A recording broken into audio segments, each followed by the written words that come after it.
નમસ્તે ગુજરાત, ખબર ગુજરાત ન્યૂઝ ચેનલમાં તમારું સ્વાગત છે। આજના તાજા અને મુખ્ય સમાચાર જાણીએ તે પહેલા તમે ચેનલને સબસ્ક્રાઇબ કરી લેજો। તો મિત્રો સૌપ્રથમ આજના તાજા સમાચાર જોઈએ તો આગામી 2 કલાકમાં 7 જિલ્લાઓમાં ભારે વરસાદની આગાહી। રાજ્યમાં હવામાન વિભાગે ફરી એકવાર ભારે વરસાદની આગાહી કરી છે, જેમાં આજે આગામી 2 કલાક માટે હવામાન વિભાગની આગાહી છે। આ આગાહીની અંદર 2 કલાકમાં કચ્છ, બનાસકાંઠા, પાટણ, મહેસાણા, ગાંધીનગર, મોરબી અને સુરેન્દ્રનગરમાં ભારે વરસાદની આગાહી છે। તો બીજી બાજુ આણંદ, ખેડા, બોટાદ, અરવલ્લી, મહીસાગરમાં સામાન્યથી મધ્યમ વર્ગની અંદર વરસાદની આગાહી કરાઈ છે। તો ત્યાર પછીના સમાચાર જોઈએ તો રાજસ્થાન સરકાર 450 રૂપિયામાં એલપીજી સિલિન્ડર આપશે। હવે રાજસ્થાનમાં ખાદ્ય સુરક્ષા કાયદા હેઠળ આવતા પરિવારોને પણ 450 રૂપિયામાં એલપીજી સિલિન્ડર મળશે। સીએમ ભજનલાલ શર્માએ વિધાનસભામાં આની જાહેરાત કરી છે। અગાઉ ઉજ્જવલા યોજના અને બીપીસીએલ પરિવારોને માત્ર 450 રૂપિયામાં સિલિન્ડર આપવામાં આવતા હતા, પરંતુ હવે રાશન ઘઉં લેતા પરિવારોને પણ આનો લાભ મળશે। કેટલાક અન્ય રાજ્યોમાં પણ એલપીજી સિલિન્ડર 500 રૂપિયામાં આપવામાં આવી રહ્યા છે। ત્યાર પછીના સમાચારની વાત કરીએ તો મનુ ભાકર ફરી મેડલ મેળવવા નિશાન તાકશે। ભારતીય શૂટર્સ મનુ ભાકર અને સરબતજોત સિંહ પેરિસ ઓલિમ્પિકના ચોથા દિવસે બ્રોન્ઝ મેડલ મેચ રમશે। ભારતીયોને તેમની પાસેથી 10 મીટર એર પિસ્તોલ મિક્સિડ ટીમ ઇવેન્ટમાં બીજા મેડલની અપેક્ષા છે। આ સિવાય મંગળવારે હોકી મેચ પણ છે, જે ખૂબ જ મહત્વપૂર્ણ છે, કારણ કે ભારતીય ટીમે આગામી રાઉન્ડમાં પહોંચવાની શક્યતા મજબૂત કરવા માટે આ મેચ જીતવી પડશે। ત્યાર પછીના મહત્વના સમાચાર જોઈએ તો સિંગતેલના ભાવમાં વધારો। રાજ્યમાં શાકભાજીના ભાવ વચ્ચે વિતેલા 2 સપ્તાહમાં સિંગતેલના 15 કિલોના ડબ્બાના ભાવમાં ₹80નો વધારો ઝીકાયો છે। શ્રાવણ માસ પૂર્વે સિંગતેલમાં ભાવમાં વધારો થયો છે। શ્રાવણ માસમાં સિંગતેલનો ઉપયોગ ખૂબ જ થતો હોય છે। ખાસ કરીને ઉપવાસ કરનાર લોકો સિંગતેલવાળું ખાવાનું વધારે પસંદ કરે છે। અત્યારે સિંગતેલમાં ₹80નો વધારો થતાં સિંગતેલનો 15 કિલોનો ડબ્બો ₹2800એ પહોંચ્યો છે।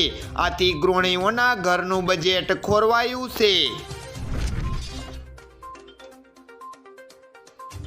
ત્યાર પછીના સમાચાર જોઈએ તો કાપણી સમયે જ ફરી વળ્યું પાણી, ખેડૂતોને વ્યાપક નુકસાન। નવસારીમાં ભારે વરસાદે ઠેર ઠેર તારાજી સર્જી છે।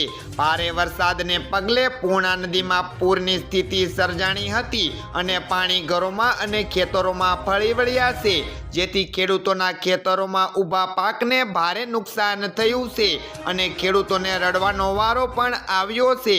નવસારીમાં કેળ અને શાકભાજી જેવા અનેક પાકોને મોટા પાયે નુકસાન થવાથી ખેડૂતોની ફરિયાદને પગલે ખેતીવાડી વિભાગ દ્વારા સર્વે પણ હાથ ધરવામાં આવ્યો છે।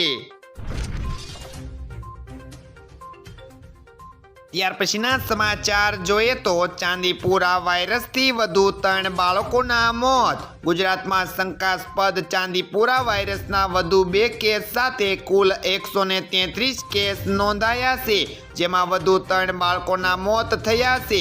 જણાવી દઈએ કે આ સાથે ગુજરાતમાં કુલ 56 બાળકોના મોત થયા છે।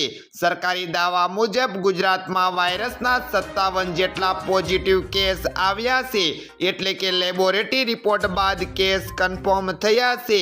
જોકે છેલ્લા 24 કલાકમાં એકે નવો પોઝિટિવ કેસ નોંધાયો નથી। તો મિત્રો ત્યાર પછીના સમાચાર જોઈએ તો રાજ્યના 45 જળાશયો સંપૂર્ણ છલકાતા હાઈ એલર્ટ। રાજ્યમાં વરસાદી આજે માહોલ જોવા મળ્યો છે। ભારે વરસાદને પરિણામે ગુજરાતના 45 જળાશયો સંપૂર્ણ છલકાતા હાઈ એલર્ટ પણ જારી કરવામાં આવ્યું છે. સરદાર સરોવર ડેમમાં 53% વધુ જળ સંગ્રહ પણ થયો છે.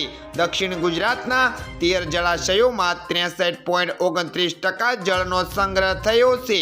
આ સાથે રાજ્યના કુલ 206 જળાશયોમાં 57.19% જળનો સંગ્રહ થયો છે.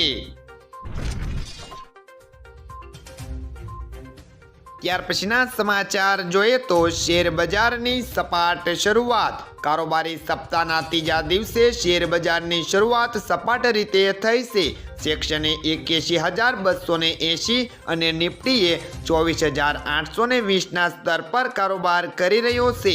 હાલમાં એનટીપીસી, પાવર ગ્રીડ કોપ, ઝોમેટો, અદાણી ટોટલ્સ ગેસ અને ટોમેટો ફાર્મા એ ટોપના ગેનર્સ છે.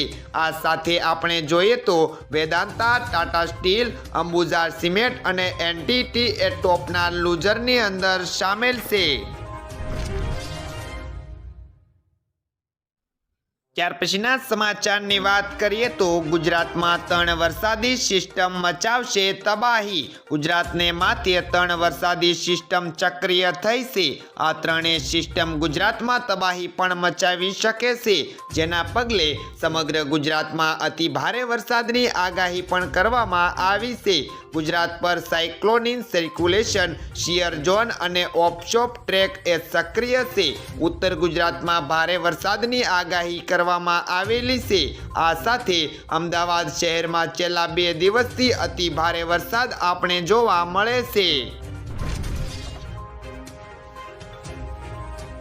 ત્યાર પછીના સમાચાર જોઈએ તો મહેસાણામાં 61 જેટલા રખડતા ઢોર પકડાયા. મહેસાણા શહેરમાં રખડતા ઢોરનો ત્રાસ વધતા પાલિકાએ એજન્સી મારફતે 2 દિવસમાં શહેરના વિવિધ વિસ્તારોમાંથી રખડતા 61 જેટલા ઢોર પકડ્યા હતા. જોકે ઢોર પકડવાની કાર્યવાહી છતાં રસ્તા પર હજુ પણ રખડતા ઢોરના ટોળા બેસતા જોવા મળી રહ્યા છે. ત્યારે હજુ પણ આ ઝુંબેશને વધુ વેગ આપી રસ્તા પરથી રખડતા ઢોર દૂર કરાય તેવી માંગ ઉઠી રહી છે. ત્યાર પછીના સમાચાર જોઈએ તો અમદાવાદમાં સોનું આજે ₹700 થી મોંઘું થયું. અમદાવાદમાં સોનાના ભાવમાં સતત વધારો થઈ રહ્યો છે.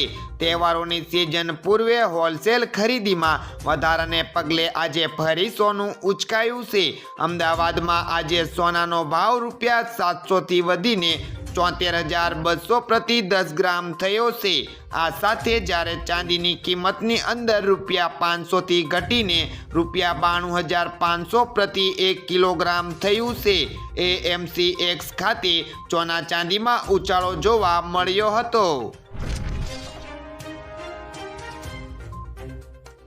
તો મિત્રો, આ હતા આજના સૌથી અગત્યના મુખ્ય સમાચાર. આવા અગત્યના સમાચાર જાણવા માટે તમે અમારી ચેનલમાં બન્યા રહો. આભાર.